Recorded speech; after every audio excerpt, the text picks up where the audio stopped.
महाराष्ट्रातील मेडिकल प्रवेश प्रक्रिया अपडेट. जर तुम्हाला महाराष्ट्रामध्ये MBBS, BDS, BMS तसेच BHMS व इतर हेल्थ सायन्स कोर्सेसमध्ये प्रवेश करण्याची इच्छा असेल तर आजच बालाजी एज्युकेअर या यूट्यूब चॅनलला सबस्क्राईब करा. या यूट्यूब चॅनल मार्फत तुम्हाला प्रवेश प्रक्रियेसंदर्भाने A to Z इन्फॉर्मेशन सर्वात अगोदर शेअर केली जाते. तर आजच बालाजी एज्युकेअरला सबस्क्राईब करा व प्रवेश प्रक्रियेसंदर्भाने निश्चिंत रहा. नमस्कार आदरणीय पालक आणि विद्यार्थी मित्रांनो, बालाजी एज्युकेअरमध्ये आपले स्वागत आहे. विद्यार्थी मित्रांनो, महाराष्ट्रामध्ये MBBS आणि BDS या कोर्सेससाठी परत एकदा रजिस्ट्रेशन सुरू झाले आहेत. काल CET सेलची नोटीस नंबर 10 पब्लिश करण्यात आली. जो काही MCCचा कॅप राऊंड 1 आहे तो थोडा पुढे ढकलण्यात आल्यामुळे महाराष्ट्रातील काउन्सिलिंगचे वेळापत्रक देखील बदलले आहे. काय आहे नवीन वेळापत्रक, चॉईस फिल आता कधीपासून सुरू होईल व कॅप राऊंड 1चे निकाल कधी लागणार, या संदर्भात आपण थोडक्यामध्ये या व्हिडिओ मार्फत माहिती घेणार आहोत. तर विद्यार्थी मित्रांनो, या ठिकाणी आता आपण हे वेळापत्रक पाहत आहोत.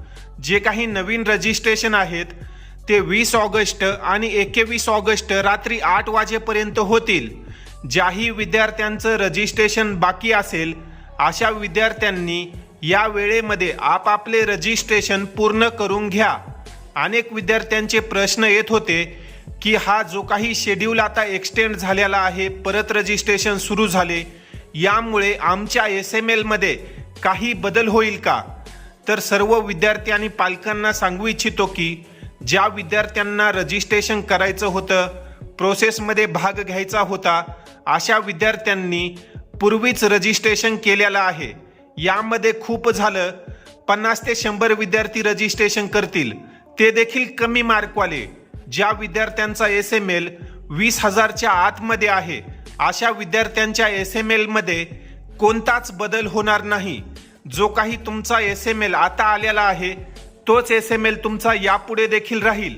कारण ज्या विद्यार्थ्यांना भाग घ्यायचा होता त्या विद्यार्थ्यांनी अगोदरच रजिस्ट्रेशन केलेलं आहे. जे आता कमी मार्कवाले विद्यार्थी आहेत, जस्ट क्वालिफाय असतील किंवा 250, 300 या दरम्यान मार्क असतील, असे एकाच विद्यार्थी या रजिस्ट्रेशनमध्ये भाग घेतील. त्यामुळे विद्यार्थ्यांच्या SML मध्ये काहीच बदल होणार नाही असा आपला एक अंदाजा आहे.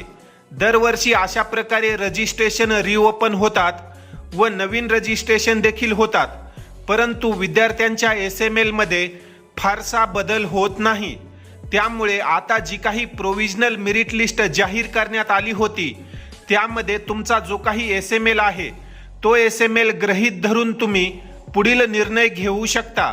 तर विद्यार्थी मित्रांनो, SML संदर्भात जे काही तुमचे डाऊट होते ते आय होप क्लिअर झाले असतील की SML मध्ये फारसे काही बदल होणार नाहीत. जर आपण हे वेळापत्रक पुढे पाहिले तर तुम्ही या ठिकाणी पाहू शकता डॉक्युमेंट व्हेरिफिकेशन जे आहे आता ते 23 ऑगस्टपर्यंत चालेल. तसेच जी काही रिवाइज रजिस्टर कॅन्डिडेटची लिस्ट आहे, प्रोव्हिजनल मेरिट लिस्ट, ती आता 23 ऑगस्ट रोजी जाहीर केली जाईल. त्यानंतर जे काही ग्रेव्हियन्स आहे, आता ज्याप्रमाणे ज्या विद्यार्थ्यांना त्रुटी आली आहे त्याप्रमाणे जर नवीन विद्यार्थी रजिस्ट्रेशन करतील, त्यांच्या रजिस्ट्रेशनमध्ये त्रुट्या आल्या तर असे विद्यार्थी 24 ऑगस्ट रोजी ते करेक्शन करू शकतात. जी काही फायनल मेरिट लिस्ट आहे ती 25 ऑगस्ट रोजी जाहीर होईल. व हा सर्वात महत्त्वाचा पॉईंट आहे चॉईस फिलिंगची प्रोसेस. तर चॉईस फिलिंगची जी काही प्रोसेस आहे ती 26 ऑगस्ट पासून 29 ऑगस्ट संध्याकाळी 5:30 वाजेपर्यंत चालेल. तर ज्याही विद्यार्थ्यांचे यापूर्वी रजिस्ट्रेशन झाले आहेत, SML यादीमध्ये नाव आलं होतं, अशा विद्यार्थ्यांनी हा जो काही पॉईंट आहे हा लक्षात ठेवा. या वेळेदरम्यान तुम्हाला MBBS व BDS ची चॉईस फिल करायची असेल, चॉईस फिल झाल्यानंतर कॅप राऊंड 1चा जो काही निकाल आहे तो 30 ऑगस्ट रोजी जाहीर होईल. ज्याही विद्यार्थ्यांना कॉलेज मिळतील असे विद्यार्थी 31 ऑगस्ट ते 4 सप्टेंबर या दरम्यान जाऊन जेही कॉलेज त्यांना मिळालं आहे अशा कॉलेजमध्ये प्रवेश करू शकतात. तर विद्यार्थी मित्रांनो, अशा प्रकारे हे नवीन वेळापत्रक आहे. आय होप यापुढे यामध्ये त्यांनी काही बदल करू नये, कारण ऑलरेडी जी काही प्रोसेस आहे ती खूप डिले झालेली आहे. आतापर्यंत महाराष्ट्रात कोणताच राऊंड जाहीर झालेला नाही. BMS, BHMS व इतर कोर्सेसचे विद्यार्थी आणखी वेटिंगमध्ये आहेत. ग्रुप एचाच आणखी एकही राऊंड लागलेला नाही. तर यापुढे त्यांनी वेळापत्रक एक्सटेंड करू नये.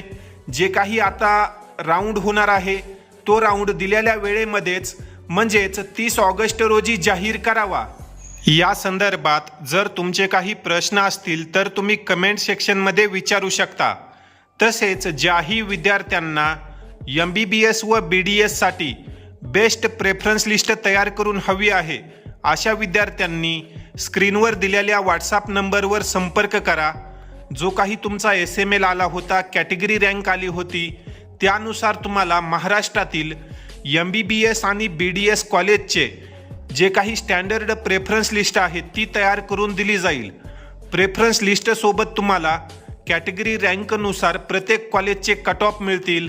त्यासोबतच SML नुसार देखील तुम्हाला माहिती दिली जाईल, जेणेकरून तुम्हाला आताच कळेल की तुमच्या कॅटेगरी रँकवर आणि SMLवर तुम्हाला कोणतं कॉलेज मिळणार आहे, जेणेकरून तुम्ही पूर्वतयारी करून ठेवू शकता की या कॉलेजमध्ये आपला नंबर लागू शकतो, तिथील फीस एवढी आहे, हॉस्टेल मेसचा खर्च एवढा लागणार आहे, अशी तुम्ही पूर्वतयारी करून ठेवू शकता. जेणेकरून कॉलेज मिळाल्यानंतर तुमची धावपळ होणार नाही व आर्थिक नुकसान देखील होणार नाही, कारण तुम्हाला सुरुवातीपासूनच माहिती असेल की या कॉलेजची फी इतकी आहे व हे कॉलेज मला मिळणार आहे. तर ज्याही विद्यार्थ्यांना ही स्टँडर्ड प्रेफरन्स लिस्ट तयार करून हवी आहे, अशा विद्यार्थ्यांनी या व्हॉट्सॲप नंबरवर संपर्क करा. त्या ठिकाणी तुम्हाला या संदर्भात अधिक माहिती दिली जाईल. व्हिडिओच्या शेवटी परत मी तुम्हाला सांगू इच्छितो की SML मध्ये तुमच्या फारसे काही बदल होणार नाहीत. जो SML तुमचा आता आला होता तो SML तुम्ही गृहीत धरून पुढील निर्णय घेऊ शकता व 26 ऑगस्ट ते 29 ऑगस्ट या दरम्यान तुम्ही जी काही चॉईस फिलिंगची प्रोसेस आहे ती करू शकता.